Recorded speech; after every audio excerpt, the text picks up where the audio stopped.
Selamat pagi, saudara-saudara yang dikasih oleh Tuhan. Adakah sukacita pada pagi hari ini? Karena pada pagi hari ini kita telah diberikan rahmat yang baru oleh Tuhan. Kita diberikan nafas kehidupan, kita masih bisa bangun. Baik kita yang dalam keadaan sehat maupun yang dalam keadaan kurang sehat, tetapi kita masih di bawah naungan kasih setia Tuhan yang senantiasa menyertai kehidupan kita semuanya.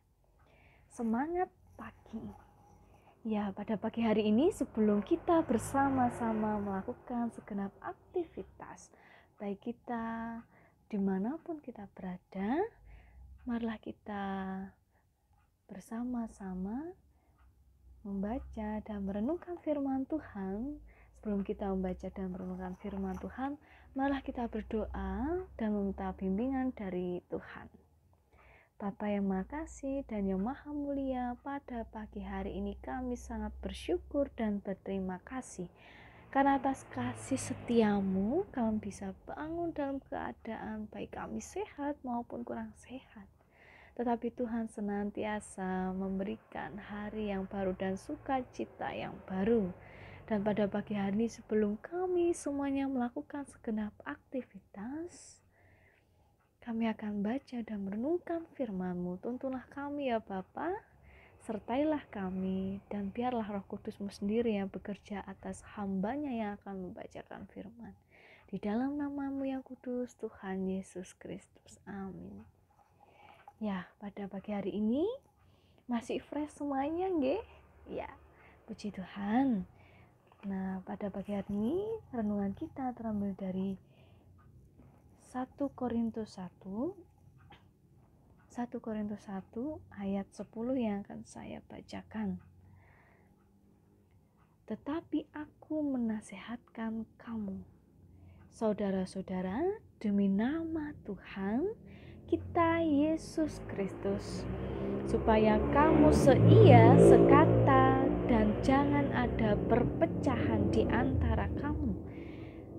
Tetapi sebaiknya supaya kamu erat, bersatu, dan sehati sepikir. Amin. Demikianlah firman Tuhan yang disampaikan Rasul Paulus kepada jemaatnya di Korintus. Saudara-saudara yang kasih Tuhan, kita adalah manusia yang memiliki banyak sekali perbedaan secara fisik. Dari rambut ada yang lurus, ada yang keriting, ada yang ombak, kemudian bentuk hidung, mata, dan semuanya, bahkan warna kulit juga banyak yang berbeda. Nah, kalau yang non fisik, misalnya nih, pola pikir, mental kita, karakter kita, hobi kita, dan hal-hal yang kita sukai lainnya. Kan dalam keragaman mesti dikelola dengan yang baik. Bukannya untuk mau menang sendiri atau merasa paling benar dan paling sempurna dan yang paling baik sebagai kekayaan dan kekuatan. Bahkan banyak sekali keberagaman yang ada di tengah-tengah kita. Bahkan keberagaman itu sendiri sebenarnya adalah anugerah yang terindah. Kehidupan bersama akan menjadi rusak bila tidak menghargai perbedaan atau keberagaman itu tadi. Apalagi kita memaksakan kehendak kita kepada orang lain. Nah, seperti di jemaat Korintus yang berada di kota yang strategis dan heterogen, berbagai macam kalangan dan golongan, dari strata yang rendah sampai yang tertinggi. Jemaat ini telah pernah mengalami perpecahan. Waduh, ternyata di Korintus juga pernah ada yang namanya perpecahan. Semoga kita semuanya tidak mengalami perpecahan. Karena di Korintus itu ada banyak kelompok yang sulit menerima keberadaan kelompok yang lainnya. Bahkan orang yang kehilangan fokus berjemaat karena terlalu mengedepankan golongan mereka, seperti mereka yaitu Apolos, Kefas, dan Paulus. Nah, tulisan di dalam 1 Korintus yang telah kita baca tadi mengingatkan bahwa kita harus seia, sekata, dan memiliki hubungan erat, bahkan sehati dan sepikir.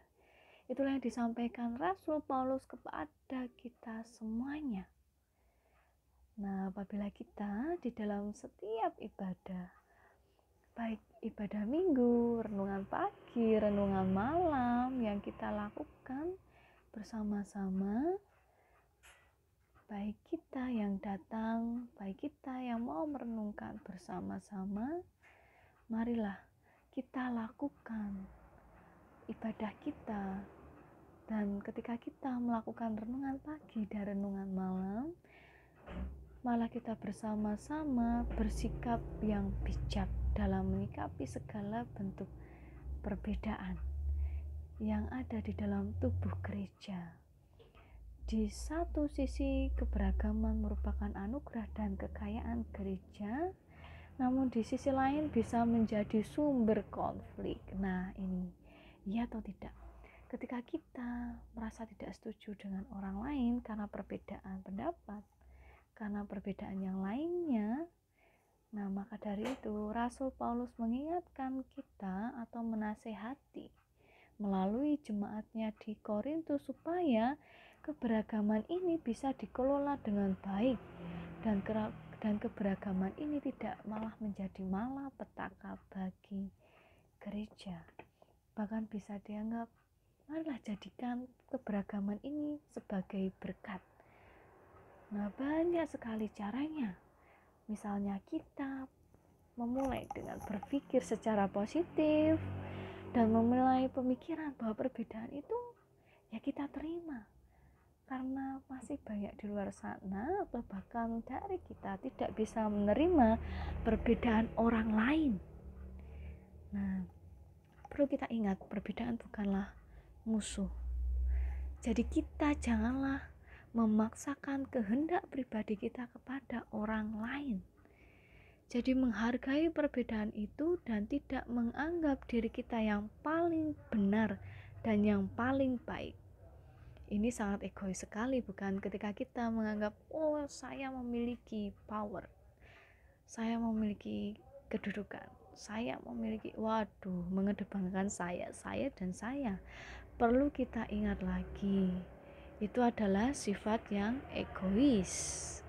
Dan Tuhan tidak menghendaki itu semuanya, karena semuanya di hadapan Tuhan adalah sama.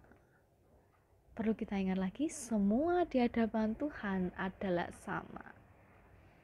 Dan marilah kita mengelola keberagaman kita dari berbagai macam karakter, golongan, dan sikap gaya hidup yang berbeda.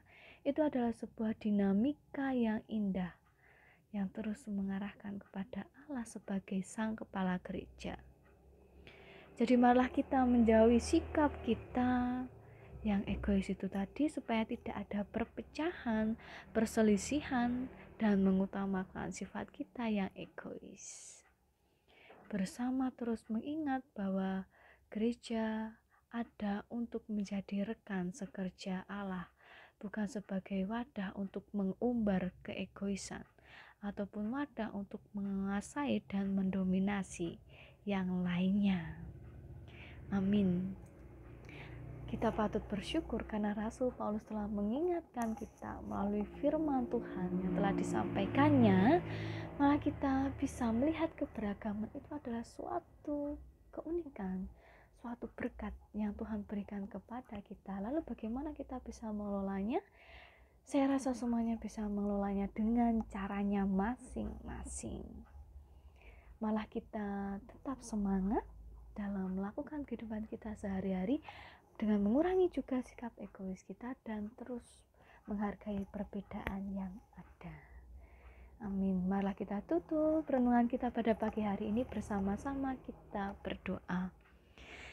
Allah Bapa kami bersyukur atas setiap perbedaan yang telah Engkau ciptakan untuk kami semua. Mampukanlah kami untuk menerima dan jadikanlah kami sebagai rekan sekerjamu ya Tuhan, agar kami dapat bersatu, bukan malah perpecahan yang ada, tetapi kami hanya berfokus pada firman-Mu saja, bukan yang lainnya atau bukan yang menyampaikan, tetapi bagaimana kita bisa merealkan atau melaksanakan, bahkan melakukan setiap firman yang telah Engkau berikan kepada kami semuanya. Terima kasih ya Bapa, dan kami juga berdoa untuk hamba-Mu dan untuk jemaat-Mu yang ada di GKJW Kertosono ini, baik mereka yang saat ini sedang terbaring lemah, berikanlah mereka kekuatan dan kesabaran untuk menjalani hari-hari mereka. Mampukanlah mereka ya Tuhan, dan berikanlah mereka roh kesembuhan, dan berikanlah kami roh kebijaksanaan dalam menjalankan tugas kami sebagai orang percaya. Inilah doa kami ya Tuhan. Kami sangat bersyukur, dan ampunilah kami karena kami masih sering mengutamakan rasa keegoisan kita. Ampunilah kami ya Tuhan, ampunilah kami. Di dalam nama-Mu yang kudus Tuhan Yesus Kristus. Amin. Dan malah kita tutup dengan menyanyikan dari Kidung Jemaat nomor 329 bait yang pertama dan yang kedua, Tinggal Sertaku.